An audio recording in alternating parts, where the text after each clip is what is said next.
Hello friends, continuing our study of oviparous animals, I'm going to read a book about an egg. So it's An Extraordinary Egg by Leo Leone. He's one of my favorite authors. He did Alexander and the Wind-Up Mouse. An Extraordinary Egg by Leo Leone. On Pebble Island, there lived 3 frogs. Marilyn, August, and one who was always somewhere else. You probably know someone like that. That one's name was Jessica. Jessica was full of wonder. She would go on long walks way to the other side of Pebble Island and return at the end of the day shouting, "Look what I found!" And even if it was nothing but an ordinary little pebble, she would say, "Isn't it extraordinary?"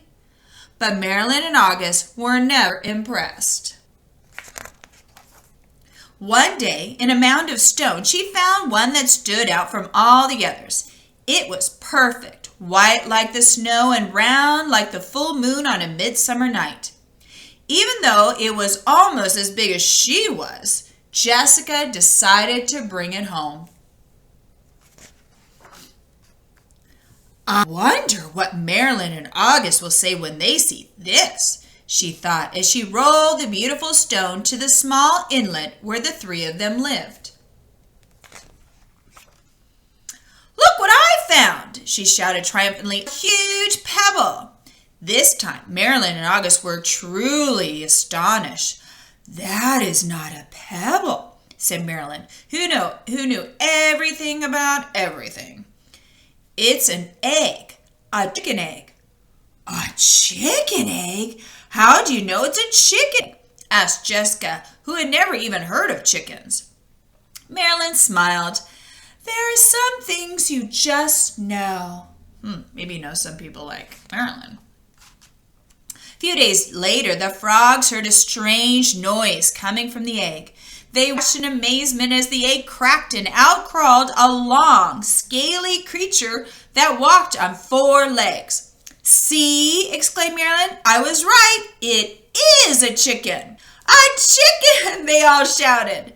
The chicken took a deep breath, grunted, gave each of the astonished frogs a look, and said in a small, raspy voice, "Where's the water?" "Straight ahead," the frogs cried out excitedly. Is that really a chicken? I don't know. I don't think so. The chicken threw herself into the water, and the frogs dove in after her. To their surprise, the chicken was a good swimmer, and fast too, and she showed them new ways to float and paddle. They had a wonderful time together and played from sunup to sundown. And so it went for many days. I don't know. What is this animal? It's not like a chicken I've ever seen. Then one day, when Jessica was somewhere else, August and Marilyn saw a commotion in the water below them. Someone was in trouble. Quickly, the chicken dove into the dark pool. August and Marilyn were frightened. After a few long moments, the chicken reappeared carrying Jessica. "I'm all right," she called. "I got tangled in the weeds, but the chicken saved me." From that day on, Jessica and her rescuer were inseparable friends. Wherever Jessica went, the chicken went too. They traveled all over the island. They went to Jessica's secret thinking place and to the Great Pebble Monument.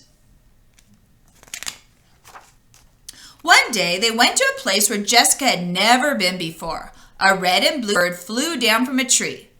"Oh, there you are," it exclaimed when it saw the chicken. "Your mother has been looking all over for you. Come, I'll take you to her."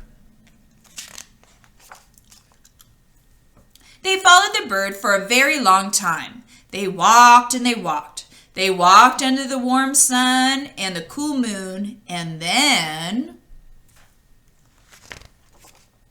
they came upon the most extraordinary creature they had ever seen. It was asleep But when it heard the little chicken shout, "Mother!" it slowly opened one eye, smiled an enormous smile, and in a voice as gentle as the whispering grass said, "Come here, my sweet little alligator." And the little chicken climbed happily onto her mother's nose. "Now it's time for me to go," said Jessica. "I miss you very much, little chicken. Come visit us soon. And bring your mother, too." So is it a chicken? No, it's an alligator.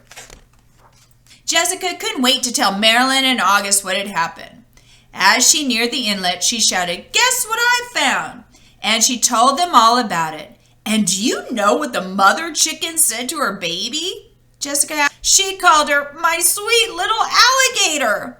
"Alligator," said Marilyn. "What a silly thing to say." And the three frogs couldn't stop laughing. Oh my gosh, that is so silly. All right, now in this book, there were two different oviparous animals. So maybe you can turn to someone and tell them, what were the two animals that were oviparous in this book? All right, goodbye for now.